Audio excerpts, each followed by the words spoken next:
আমরা ঈমানদার, আমাদের আকীদাগত কিছু বিষয় আছে, যে বিষয়গুলো আমরা সত্য হিসাবে জানি, মানি।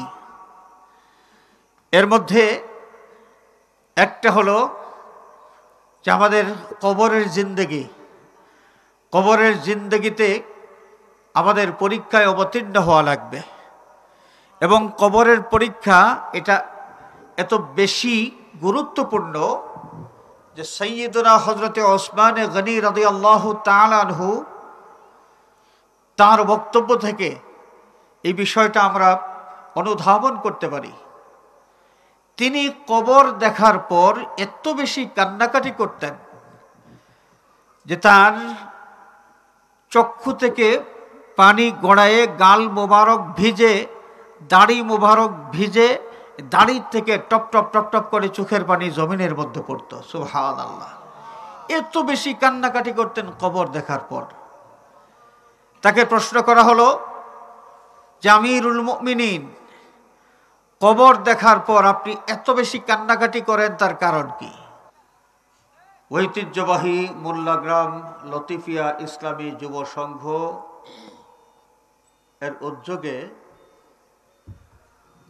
উস্তাদুল মুহাদ্দিসিন রাইসুল কুররা ওয়াল মুফাসসিরিন আইনাই জামাল আহমদি কুতবুল আউলিয়া শামসুল উলামা আল্লামা ফুলতলি সাহেব কিবলা রহমাতুল্লাহি আলাইহি এবং এলাকার মুর্দেগানের ইসালে সওয়াব উপলক্ষে আয়োজিত আজকের এই মুবারক মাহফিলের নেহায়াত কাবিলে ইহতারাম সাহেবে সদর বিশিষ্ট ইসলামী চিন্তাবিদ হজরত মৌলানা রফিকুল ইসলাম খান সাহেব বারাকাল্লাহু আজ্জা ওয়া জাল্লা ফি হায়াতিহি, সম্মানিত উলামায়ে কেরাম, শ্রদ্ধেয় মুরব্বিয়ান, আমার প্রাণপ্রিয় যুবক বন্ধুরা, সর্বস্তরের নবী প্রেমিক, ওলি প্রেমিক বিরাদরানে ইসলাম, আল্লাহ রব্বুল আলামিনের শাহানশাহী দরবারে লাখো কোটি শুকরিয়া, যেই মহান মালিক মেহেরবানি করে জান্নাতের বাগান এই মোবারক মাহফিলে হাজির হওয়ার তৌফিক এবং সুযোগ আমাদেরকে দিয়েছেন।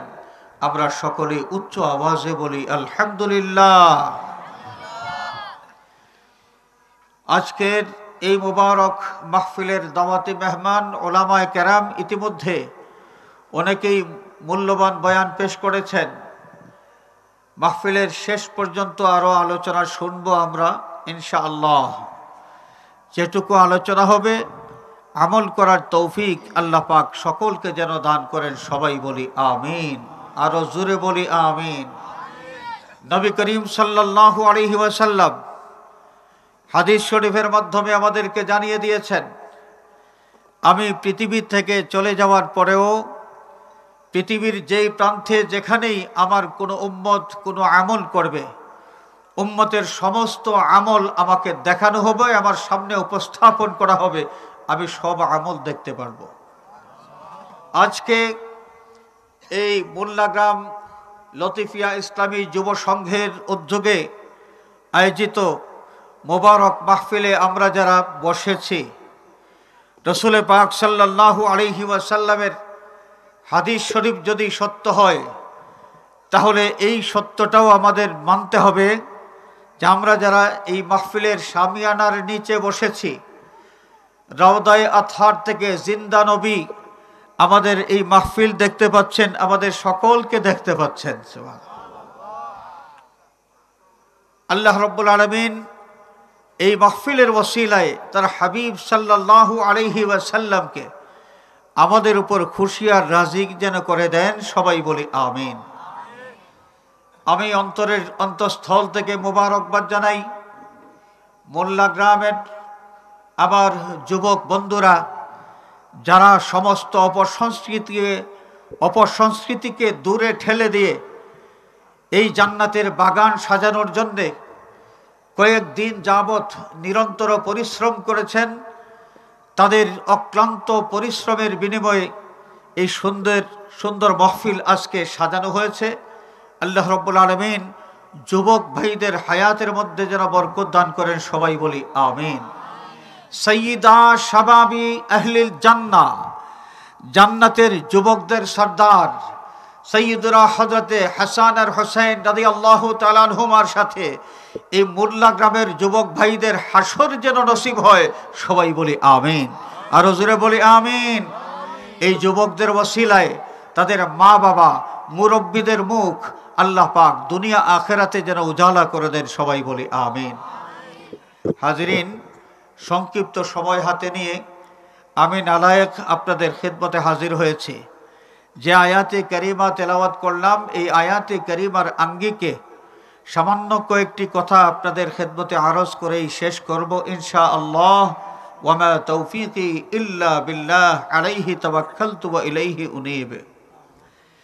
হাজিরিন, আমরা ঈমানদার।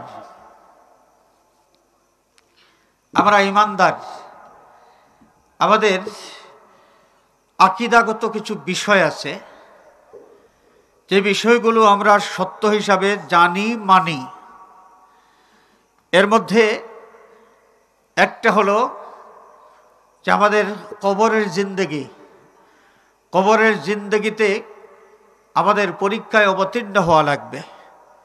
এবং কবরের পরীক্ষা এটা এত বেশি গুরুত্বপূর্ণ যে সাইয়্যিদুনা হযরতে ওসমান গনি রাদিয়াল্লাহু তাআলা আনহু তার বক্তব্য থেকে এই বিষয়টা আমরা অনুধাবন করতে পারি।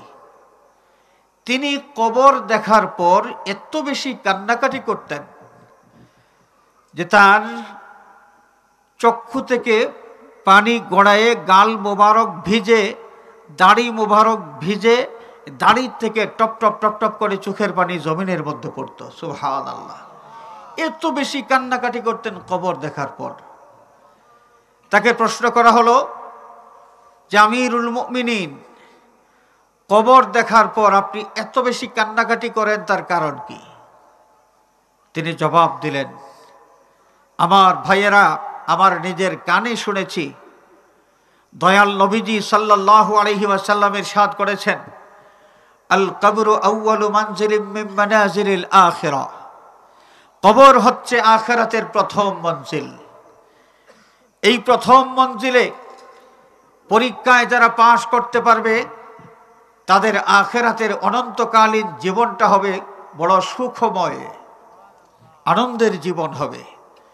আর কবরের পরীক্ষায় যদি কেউ পাশ করতে না পারে তাহলে তাদের আখিরাতের অনন্তকালীন জীবনটা বড় বেদনাদায়ক হবে। কবর দেখার পর আমার বড় বেশি চিন্তা লাগে, আমি জানি না আমার কবরের অবস্থাটা কেমন হবে। যদি আমি এখানে আটকা পড়ে যাই তাহলে আখিরাতের অনন্তকালীন জীবন আমার কষ্ট পোহাতে হবে, কষ্টের মধ্যে আমার কাটাতে হবে। এই কারণে কবর দেখলেই আমার ভয় লাগে, আর চোখের পানি আমি ধরে রাখতে পারি না, আমার চোখের পানি ঝরতেই থাকে। সুবহানাল্লাহ। সাইয়্যিদুনা হযরতে ওসমান গনি রাদিয়াল্লাহু তাআলা আনহু, তিনি কে ছিলেন এটা আমাদের জানা আছে। তিনি এমন একজন সাহাবী ছিলেন যিনি এই দুনিয়াতে থাকা অবস্থায় আল্লাহর নবী সাল্লাল্লাহু আলাইহি ওয়াসাল্লামের জবান মোবারকের মাধ্যমে বেহেশতের সার্টিফিকেট পেয়েছিলেন। সুবহানাল্লাহ। 10 জন সাহাবীর জন্য আল্লাহর নবী বেহেশতের শুভ সংবাদ দিয়েছেন। এর মধ্যে একজন ছিলেন যুন্নুরাইন হযরতে ওসমান গনি রাদিয়াল্লাহু তাআলা আনহু। তিনি এমন একজন ব্যক্তি ছিলেন, একজন সাহাবী হওয়ার কারণে রাদিয়াল্লাহু আনহুম, আল্লাহ রাব্বুল আলামিনের পক্ষ থেকে যে স্বীকৃতি যে আল্লাহ তাদের উপর সন্তুষ্ট, এই স্বীকৃতি তিনিও লাভ করেছিলেন। সুবহানাল্লাহ। যুন্নুরাইন হযরতে ওসমান গনি রাদিয়াল্লাহু তাআলা আনহু, যিনি তার বিশাল সম্পদের বড় একটা অংশ দ্বীনে ইসলামের জন্য তিনি উৎসর্গ করেছিলেন, হাদিয়া করেছিলেন। সুবহানাল্লাহ। সেই ওসমান গনি যিনি আমিরুল মুমিনিনের দায়িত্ব পালন করেছেন, খুলাফায়ে রাশিদিনের অন্যতম একজন খলিফা তিনি ছিলেন। তিনি কবর দেখার পর এত বেশি চিন্তিত হয়ে পড়তেন। তাহলে আমরা যারা আছি, কবরের জীবন নিয়ে আমাদের চিন্তা করার দরকার আছে কি নাই? কবরের মধ্যে 3টা প্রশ্ন করা হবে, আমরা জানি। কয়টা প্রশ্ন? 3টা। বুখারী শরীফ এবং মুসলিম শরীফের মধ্যে রওয়ায়াত, এখানে 3টা প্রশ্নের কোনো কথা নাই, একটা প্রশ্নের কথা আছে। আল্লাহর নবী সাল্লাল্লাহু আলাইহি ওয়াসাল্লামের ইরশাদ ফরমান, ইজা উদিআল আবদু ফি কবরিহি ওয়া তাওয়াল্লা আনহু আসহাবুহু ওয়া ইন্নাহু লায়াসমাউ কারআনি আলিহিম আতাহু মালাকানে আসওয়াদানে আজরাকানে ফায়ুকঈদানিহি ফায়াকুলানে মা তাকুলু ফি হাযার রাজুল আল্লাযী তারাহু। একজন মাইয়িতকে যখন কবরে রাখা হয়, কবরে রেখে দফন করার পর তার আপনজন আত্মীয় স্বজন যখন বাড়ির দিকে রওনা করেন, তাদের পায়ের জুতার যে খটখট আওয়াজ হয়, যেই মাইয়িতকে দফন করে আসা হলো সেই মাইয়িত তার আপনজনের জুতার খটখট আওয়াজ পর্যন্ত শুনতে পারেন। সুবহানাল্লাহ। আমরা তো মনে করি যাকে দফন করে আসলাম দুনিয়ার সাথে তার কোনো খবর নাই। আল্লাহর নবী জানিয়ে দিচ্ছেন, যাকে দফন করে আসা হলো, যারা দফন করলেন, তারা বাড়ি যাওয়ার সময় তাদের জুতার যে খটখট শব্দ, এই কবরবাসী সেই শব্দটা পর্যন্ত শুনতে পারেন। এই সময় তার কাছে 2 জন ফেরেশতা আসেন, আসওয়াদানে আজরাকানে, কালো চেহারা সম্পন্ন। এই হাদিস শরীফের ব্যাখ্যার মধ্যে বলা হয়েছে যে কালো চেহারা বলতে এখানে বোঝানো হয়েছে যে এমন আকৃতির 2 জন ফেরেশতা আসবেন যাদের আকৃতি বড় বিভৎস। আজরাকানে, নীল চক্ষু বিশিষ্ট। আরবের ভাষায় নীল চক্ষু বিশিষ্ট বলা হয় সেই ব্যক্তিকে, সেই ব্যক্তির ক্ষেত্রে এই নীল চক্ষু এই শব্দটা ব্যবহার করা হয় যাকে দেখলে ভয় লাগে, ভয়ঙ্কর। তো আজরাকানে 2 জন ফেরেশতা যাদের চেহারার মধ্যে কোনো মায়া নাই, বিভৎস চেহারা এবং ভয়ঙ্কর চেহারা, দেখলে ভয় লাগে। ফেরেশতা আসার পর ফায়ুকঈদানিহি, যে মাইয়িতকে তার আপনজন কবরে শুয়ে গিয়েছেন, 2 জন ফেরেশতা এসে ওই মাইয়িতকে শোয়ার থেকে বসানোর পর তারা জিজ্ঞেস করেন, মা তাকুলু ফি হাযার রাজুল আল্লাযী তারাহু, তুমি চেয়ে দেখো ওই কাকে দেখা যায়, উনি কে, তার ব্যাপারে তোমার কি বক্তব্য, তার পরিচয় দাও। ঈমানদার যারা, তারা পরিচয় পেশ করবেন। উনি হচ্ছেন নবিয়ুনা শফিউনা মুহাম্মদুর রাসূলুল্লাহ সাল্লাল্লাহু আলাইহি ওয়াসাল্লাম। সুবহানাল্লাহ। কবরের পরীক্ষায় পাশ। আল্লাহর নবী সাল্লাল্লাহু আলাইহি ওয়াসাল্লামের ইরশাদ ফরমান, ওয়া আম্মাল কাফির ওয়াল মুনাফিকু ফায়াকুল হা হা লা আদরি, হায় হায়, এই প্রশ্নের জবাব তো আমার জানা নাই, যাকে দেখানো হচ্ছে উনি কে, তার পরিচয়টা তো জানি না। এই কাফিরদের মধ্যে আবু জেহেলও একজন ছিল কিনা, আবু লাহাবও একজন ছিল কিনা, মুনাফিকদের মধ্যে আব্দুল্লাহ বিন উবাই বিন সালুল এবং তার অনুসারী তারাও ছিল কিনা। তো আল্লাহর নবী বলছেন, আম্মাল কাফিরু ওয়াল মুনাফিকু ফায়াকুলু হা হা লা আদরি, হায় হায় করতে থাকবে, তারা বুক চাপলাইতে থাকবে আর বলবে, হায় আফসোস, এই প্রশ্নের উত্তর তো দিতে পারবো না, উনি কে, তার পরিচয় তো আমার জানা নাই। যে আবু জাহেল, যে আবু লাহাব আমার নবী পাক সাল্লাল্লাহু আলাইহি ওয়াসাল্লামকে বাল্যকাল থেকে তারা দেখলো। আমার নবীজি এই পৃথিবীতে শোভাগমন করার পরে ছোট থেকে বড় হলেন, এই আবু জেহেল, আবু লাহাব এরা দেখলো, ভালো করে চিনে।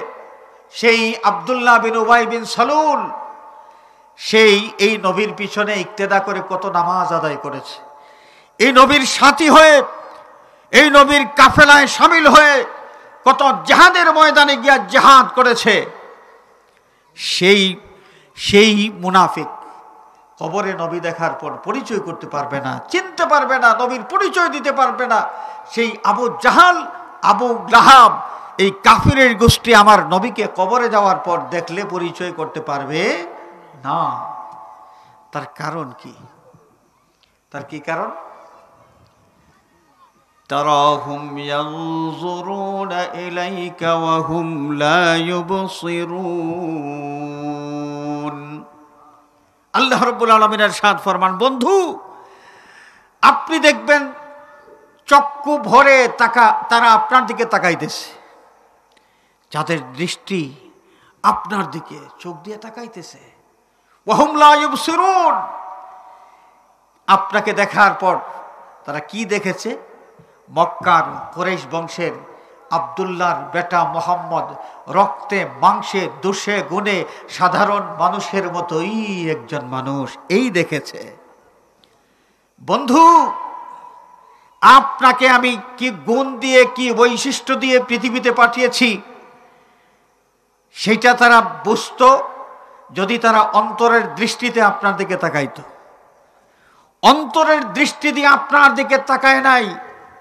সুতরাং আমি আপনাকে যত গুণ দিয়া যত বৈশিষ্ট্য দিয়ে আপনাকে পৃথিবীতে পাঠিয়েছি, তামাম মখলুকাতের সাথে আপনার কোনো তুলনা চলে না। তুলনাহীন হিসেবে আপনাকে পৃথিবীতে পাঠিয়েছি, এই পরিচয়টা তারা লাভ করতে পারে না, কারণ তারা চর্মচক্ষু দিয়ে আপনাকে দেখে আব্দুল্লাহর বেটা মোহাম্মদ রক্তে মাংসে দোষে গুণে সাধারণ মানুষের মতোই একজন মানুষ। কিন্তু আপনি যে নূরুন, আপনি যে রাহমাতুল লিল আলামিন, আপনি যে বাশীর, আপনি যে নাজির, আপনি যে শাহিদ, এই পরিচয়গুলো, এই ধরনের আরো যত গুণ আছে, যত গুণের মাধ্যমে তামাম সৃষ্টিকুলের উপর আপনার মর্যাদা আমি দান করেছি। ওয়ারাফা'না লাকা যিকরাক, এই ঘোষণা আপনার জন্য আমি দিয়েছি। আপনার সেই পরিচয় তারা জানার সুযোগ হয় নাই। এই কমবক্তগুলো যখন বলবে হা হা লা আদ্রি, আল্লাহর হাবিবকে তারা পরিচয় করতে পারবে না। আল্লাহ রাব্বুল আলামিন গুসা করবেন, রাগ করে ফেরেশতাকে বলবেন আলবিসুহু মিনান নার ওয়া আফরিশুহু মিনান নার। এই কমবক্ত নামক হারাম আমার হাবিবকে সেই পরিচয় করতে পারল না। ওরে ফেরেশতা, জাহান্নামের আগুনের পোশাক তাকে পরাও এবং জাহান্নামের আগুনের বিছানায় তাকে শুয়াইয়া দাও। চিৎকার করে বলেন নাউযুবিল্লাহ। আমি আপনাদের খেদমতে আরজ করতে চাই, কবরের পরীক্ষায় আমাদের পাশ করা লাগবে কি লাগবে না? কবরের পরীক্ষায় পাশ করতে হলে শুধু নামাজ থাকলে চলবে না। নামাজ, আব্দুল্লাহ বিন উবাই বিন সলুলের জীবনে অনেক নামাজ ছিল। শুধু রোজা রাখলে চলবে না, শুধু তাসবিহ তাহলিল করলে চলবে না। আব্দুল্লাহ বিন উবাই বিন সলুল জীবনে অনেক রোজা রেখেছে, অনেক তাসবিহ তাহলিল করেছে, অনেক জিকির আজকার করেছে, এবং এমনকি ইমামুল আম্বিয়া যিনি মসজিদে নববী শরীফে ইমামতি করেছেন, সেই ইমামুল আম্বিয়ার পিছনে দাঁড়াইয়া ইক্তেদা করে সে নামাজও আদায় করেছে। সব ঠিক আছে, সব ঠিক আছে, নবী পরিচয় করতে পারে নাই। কবরের পরীক্ষায় পাশ করতে হলে আমাদের নবী পরিচয় করতে হবে, নবীর পরিচয় পেশ করতে হবে। আর নবীর পরিচয় পেশ করা যাবে তখনই যখন আমাদের দয়াল নবী সাল্লাল্লাহু আলাইহি ওয়াসাল্লামকে আল্লাহ রাব্বুল আলামিন যত সিফত আওসাফ দিয়া পৃথিবীতে মখলুকাতের মধ্যে বেমিসাল হিসেবে পাঠিয়েছেন, এই বিষয়গুলো যদি আমরা উপলব্ধি করতে পারি এবং এই সমস্ত গুণ সহ অন্তরের মহব্বত দিয়া আদবের সাথে সম্মানের সাথে এই নবীকে যদি আমরা গ্রহণ করতে পারি, তবেই কবরে যাওয়ার পর নবী দেখলে আমরা নবী পরিচয় করতে পারবো। নবীর পরিচয় পেশ করার মাধ্যমে পরীক্ষায় আমরা পাশ করতে পারবো। হাজিরিন, আমি আপনাদের সামনে কোরআনে পাক থেকে যে আয়াতে কারিমা তেলাওয়াত করেছি, এখানে আল্লাহ সুবহানাহু ওয়া তাআলা তার হাবিব সাল্লাল্লাহু আলাইহি ওয়াসাল্লামের পরিচয় দিয়া কিছু কথা বলেছেন, এবং এরপরেই এই নবীর উম্মত যারা নবী পাওয়ার পর উম্মতের কি দায়িত্ব, নবীর প্রতি উম্মতের কি দায়িত্ব আছে, সেই দায়িত্বের কথা এখানে উল্লেখ করেছেন। উম্মতের কি দায়িত্ব? আল্লাহ পাকের ইরশাদ ফরমান, লিতুমিনু বিল্লাহি ওয়া রাসূলিহি। এই নবীকে পাওয়ার পরে উম্মত প্রথম যে কাজটা করতে হবে, এক আল্লাহকে মাবুদ বিশ্বাস করতে হবে, নবীর নবুয়তকে বিশ্বাস করতে হবে।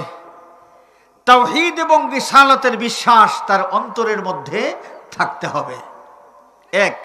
2 নম্বর, ও তুআজ্জিরুহু, এই নবীর শরীয়তের অনুসরণ করে চলতে হবে এবং নবীর দ্বীনের পক্ষে কাজ করতে হবে, ত্যাগ স্বীকার করতে হবে, মেহনত করতে হবে। 3। ও তুওয়াক্কিরুহু, এই নবীকে সম্মান করতে হবে। কি করতে হবে? সম্মান করতে হবে। এই জায়গাটাই মুনাফিক এবং মুমিন এর মাঝখানের যে ফারাক, মুনাফিকের মধ্যে নবীর প্রতি সম্মান বোধ নাই, নবীর তাজিম নাই, নবীর মহব্বত নাই। আর ইমানদারের মধ্যে নবীর মহব্বত আছে, নবীর প্রতি তাজিম আছে, সব শ্রদ্ধাবোধ সব আছে। খেয়াল করছেন?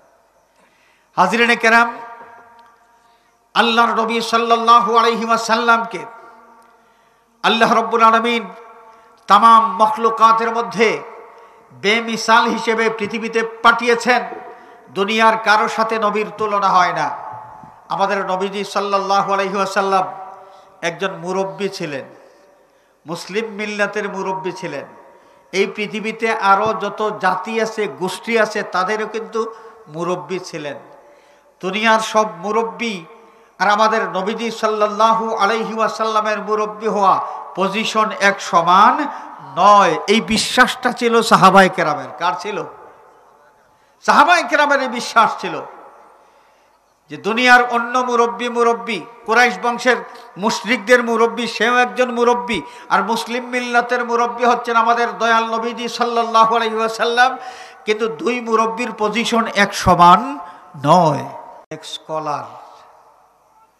অনেক স্কলার নিজেকে অত্যাধুনিক হিসাবে উপস্থাপন করার জন্য আল্লাহর নবী সাল্লাল্লাহু আলাইহি ওয়াসাল্লাম সম্পর্কে এমন কিছু ভাষা ব্যবহার করে থাকেন যে ভাষা আমার নবীর শানের সাথে বেমানান।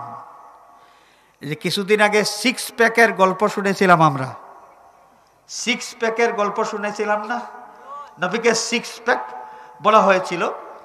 ইদানিংকালে আবার নতুন করে শোনা যাচ্ছে আমাদের নবীজি নাকি কাউবয় ছিলেন। চিৎকার করে বলেন নাউযুবিল্লাহি মিন যালিক। আরে বাবারে, আধুনিক হইতে হইতে তুমি কত বড় গন্ডমূর্খ রে বাবা! তুমি কি কোরআন শরীফ পড়ো না? কোরআন শরীফ না পড়ে কি তুমি ইসলামিক চিন্তাবিদ, ইসলামিক স্কলার হয়ে গেছো? তুমি কি জানো না আল্লাহ রাব্বুল আলামিন কোরআনে পাকে স্পষ্ট করে বিধান জারি করেছেন, লা তাকুলু রাইনা ওয়া কুলু উনজুরনা ওয়াসমাউ। রাইনা এমন একটা শব্দ যেই শব্দের 2 ধরনের অর্থ। একটা হলো আমাদের রাখাল। আমাদের রাখাল বলতে যে কামলা যে গরু চড়ায়, গরু ছাগল চড়ায় না, এই। আরেকটা অর্থ হলো উনজুরনা, আমাদের দিকে তাকান, আমার দিকে খেয়াল করেন। নবীর বৈঠকে বসে সাহাবায়ে কেরাম মাঝে মাঝে প্রশ্ন করতে চাইতেন। তো প্রশ্ন করার আগে দাঁড়াইয়া বলতেন, রাইনা ইয়া রাসূলুল্লাহ, রাইনা ইয়া রাসূলুল্লাহ, ইয়া রাসূলুল্লাহ, আমার দিকে খেয়াল করেন মেহেরবানি করে। এর অর্থ হলো আমি কিছু বলতে চাই, আমি কিছু বলতে চাই। এটা হচ্ছে আদব। এটা হচ্ছে কি? আদব। আমার একটা প্রশ্ন ছিল, এটা না, এটা আদবের খেলাফ। নবীর বৈঠকে কিছু জানতে চাইতে হলে দাঁড়াইতে হবে এবং বলতে হবে, রাইনা ইয়া রাসূলুল্লাহ, ইয়া রাসূলুল্লাহ, আমার দিকে মেহেরবানি করে খেয়াল করুন। তো নবীজি বুঝতেন যে এই লোকটা কিছু বলতে চায়, নবীজি অনুমতি দিতেন, কি বলার তুমি বলো। আদব। মুনাফিকের গোষ্ঠী তারা চেষ্টা করতো কোনোভাবে যদি নবীকে নিয়ে ঠাট্টা মশকরা করা যায়, তো তারা কি করত? নবীর বৈঠকে বসে রাইনা রাইনা বলতো। তাদের উদ্দেশ্য ছিল কি জানেন? রাইনা তার মানে আমাদের রাখাল, আমাদের রাখাল, আমাদের বাড়ির কামলা যে মেষ চড়ায়, ছাগল চড়ায়। এটা তাদের অন্তরের মধ্যে উদ্দেশ্য ছিল। আর রাইনা বলতো, আর একটা মুনাফিক আরেকটা মুনাফিকের দিকে তাকাইয়া চুপ টিপ দিত আর হাসতো। নবীকে নিয়ে ঠাট্টা করতেছে যে একজন মুনাফিক আরেকজন মুনাফিকের দিকে তাকাইয়া তারা হাসতো, মুস্কি হাসিয়ে দিত। আল্লাহ রাব্বুল আলামিন তো তাদের অন্তরের খবর জানেন, আলিমুম বিজাতিস সুদূর। আমার নবীকে নিয়ে ঠাট্টা মশকরা করার নিয়ত করেছে, এটা আল্লাহ রাব্বুল আলামিন তো খুব ভালো করে জানেন। আল্লাহ পাক তখন বিধান জারি করলেন, লা তাকুলু রাইনা, ইমানদার যারা তোমরা শোনো। বেঈমানদারের উদ্দেশ্যে আল্লাহ রাব্বুল আলামিন বলেন নাই, ইমানদারদেরকে উদ্দেশ্য করে বলেছেন।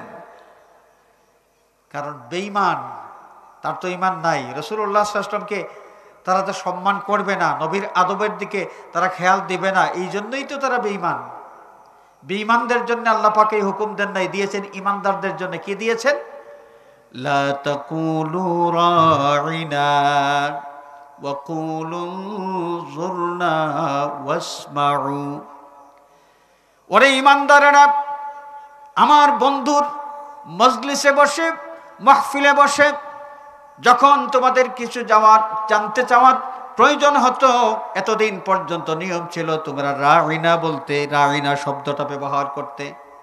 এখন থেকে তোমাদের উপর রাইনা শব্দ ব্যবহার করা নিষেধ করা হলো। এখন থেকে বলতে হবে উনজুরনা ইয়া রাসূলুল্লাহ, ইয়া রাসূলুল্লাহ আমার দিকে খেয়াল দেন, আমার দিকে তাকান। রাইনা বলা যাবে না। কেন? এই এমন একটা শব্দ, যেই শব্দের একাধিক অর্থ আছে। একটা অর্থ নবীর শানের সাথে খাপ খায়, কিন্তু আরেকটা অর্থ আছে নবীর শানের সাথে বেমানান, শানের খেলাফ।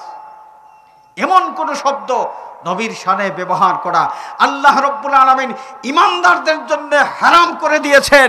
কেউ যদি বেঈমান হয়, মুনাফিক হয়, তার কথা আলাদা, কিন্তু ইমানদার যদি কেউ হয়, তাহলে আল্লাহর নবীর শানে এমন কোন শব্দ ব্যবহার করতে পারবে না যেই শব্দের মধ্যে নেগেটিভ অর্থও আছে, পজিটিভ অর্থও আছে। রাসূলুল্লাহ সাল্লাল্লাহু আলাইহি ওয়াসাল্লাম দুম্বা চড়াইতেন, এটা সত্য। দুম্বা চড়াইতেন, এটা সত্য। কাউবয় মানে কি? গরু রাখাল। কাউবয় মানে গরু রাখাল। আল্লাহ নবী গরু পাইলেন কই? প্রথমত এটা হচ্ছে তার একটা মিথ্যা কথা। সে নবীজিকে বলেছে, আল্লাহর নবী ওই যে খাদিজাতুল কুবরা রাদিয়াল্লাহু তাআলা আনহার সাথে বিবাহ শাদী হওয়ার পরে তিনি সম্পদশালী হয়েছিলেন, এর আগে তিনি কাউবয় ছিলেন। নাউজুবিল্লাহ বলেন। ডিকশনারি খুলে দেখেন, ডিকশনারি। কাউবয় মানে কি? কাউবয় মানে একদিক থেকে হলো গরু রাখাল, আরেক দিক থেকে হলো লম্পট, যার চরিত্রের কোনো ঠিক নাই। আরেক দিক হলো যেই লোকটা বাটপার। বাটপার এই অর্থ বোঝানোর জন্য কাউবয় ব্যবহার করা হয়ে থাকে। তাহলে আপনারা চিন্তা করুন, যেই লোকটা আমার নবীর রাখাল ছিলেন, এইটা বোঝানোর জন্যে কাউবয় এই ইংরেজি শব্দটা ব্যবহার করলো। আরে বেটা, ইংরেজি শব্দ তুমি ব্যবহার করেছো, তুমি নিজেকে আধুনিক হিসেবে তুলে ধরতে পেরেছো, কিন্তু তুমি কি জানো তোমার ইমানের 12টা তুমি বাজিয়ে দিয়েছো এবং জনগণকেও বেঈমান বানানোর জন্য তুমি পায়তারা করতেছো। একবার বলেছিল সিক্স প্যাক, এখন আবার শুরু হয়েছে নবীজিকে কাউবয় বলে। এই যে দাজ্জালুনা কাজ্জাবুনা, নবীর শানে বেয়াদবি করে তাফসীরুল কোরআন মাহফিলের নামে তারা গলাবাজি করবে, এরা নিজেরা বেঈমান এবং আরো মানুষকে বেঈমান বানিয়ে ছাড়বে।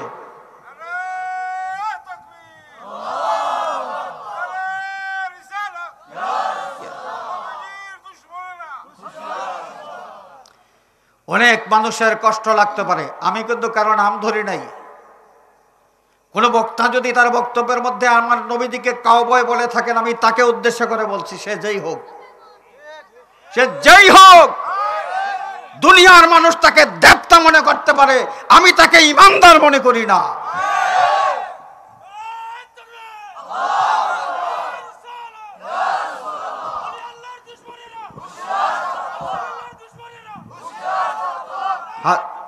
হাজিরিনে কেরাম, আমি আমার আলোচনা দীর্ঘায়িত করতে চাই না।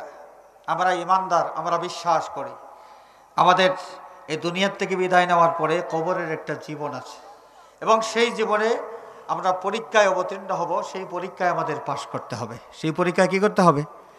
পাশ করতে হবে। সেই পরীক্ষায় পাশ করতে হলে এই পৃথিবীতে নবীজি সাল্লাল্লাহু আলাইহি ওয়াসাল্লামকে ভালো করে চিনতে হবে। এই আবু জাহেলের মতো মক্কার কুরাইশ বংশের আব্দুল্লাহর বেটা মুহাম্মদ, দুশে গুণে রক্তে মাংসে সাধারণ মানুষের মতোই একজন মানুষ, এই আবু জেহেল মার্কা পরিচয় নিয়ে কবরে গেলে নবী চেনা যাবে না। আল্লাহ পাক তার হাবিবকে যত গুণ দিয়া পৃথিবীতে পাঠিয়েছেন সেই গুণ সহ এই নবীকে চিনতে হবে। এবং সাহাবায়ে কেরাম যেটা মনে করতেন যে আমার নবীজি তামাম মখলুকাতের মধ্যে বেমিসাল, নবীর সাথে কারো কোনো তুলনা চলে না, নবীর সাথে কারো কোনো তুলনা চলে না। আল্লাহর নবী নিজেও বলেছেন আইয়ুকুম মিসলি, তোমরা কে আছো আমার মতো। এই প্রশ্নটা হচ্ছে ইস্তেফহামে ইনকারি, অর্থাৎ যে প্রশ্নের মাধ্যমে বিষয়টাকে অস্বীকার করা হয়। তোমরা কে আছো আমার মতো, এর অর্থ হলো তোমরা তো আমার মতো কেউ নেই। সুতরাং আমি যে কাজ অবলীলায় করতে পারি সেই কাজ করার সামর্থ্য যোগ্যতা তোমাদের তো নাই। সুতরাং আমি যা করি সব কিছুই তোমরা দেখে দেখেই শুরু করবে এবং করতে পারবে, এমনটি তোমরা চিন্তা করতে পারো না। আইয়ুকুম মিসলি, আল্লাহর নবী স্পষ্ট করে বলে দিয়েছেন, ইমানদারদেরকে বলে দিয়েছেন যে ইমানদার তোমরা শোনো, আমি নবী তোমাদের মতো নই। আমার শান, আমার মান, আমার মর্যাদা, আমার যোগ্যতা, আমার শক্তি সামর্থ্য আল্লাহ পাক যা দিয়েছেন পৃথিবীর কোনো মানুষের সাথে আমার শক্তি সামর্থ্য যোগ্যতার কোনো তুলনা চলে না। এইভাবে আকীদা নিয়া যদি নবীর মহব্বত, নবীর আদব, নবীর তাজিম অন্তরে নিয়া পৃথিবীতে নবীর শরীয়ত মেনে চলতে পারি, নবীর তরিকা, নবীর দিন মেনে চলতে পারি, কবরে যাওয়ার পরে আমরা নবী দেখলে পরিচয় করতে পারবো এবং এই কবরের পরীক্ষায় পাশ করতে পারবো। আল্লাহ রাব্বুল আলামিন আমাদের সকলকে সত্যিকারের একজন আশিকে রাসূল হিসেবে পৃথিবীতে জীবনযাপন করার তৌফিক যেন দান করেন। সবাই বলি আমিন। ওয়া আখিরু দাওয়ানা আনিল হামদুলিল্লাহি রাব্বিল আলামিন। সাল্লাল্লাহু আলা সাইয়্যিদিনা ওয়া মাওলানা মুহাম্মদ ওয়া আলা আলিহি ওয়া আসহাবিহি ওয়া সাল্লাম। সাল্লাল্লাহু আলা সাইয়্যিদিনা ওয়া মাওলানা মুহাম্মদ ওয়া আলা আলিহি ওয়া আসহাবিহি ওয়া সাল্লাম। আল্লাহুম্মা আমিন। আলহামদুলিল্লাহি রাব্বিল আলামিন ওয়াস সালাতু ওয়াস সালামু আলা সাইয়্যিদিনা ওয়া মাওলানা ওয়া শাফিঈনা ওয়া ওয়াসিলাতিনা মুহাম্মাদিন ওয়া আলিহি ওয়া আসহাবিহি ওয়া আহলি বাইতিহি আজমাইন। রব্বি ইগফির লি ওয়া লিওয়ালিদাইয়া ওয়ারহামহুমা কামা রাব্বায়ানি সাগীরা। রব্বিরহামহুমা কামা রাব্বায়ানি সাগীরা।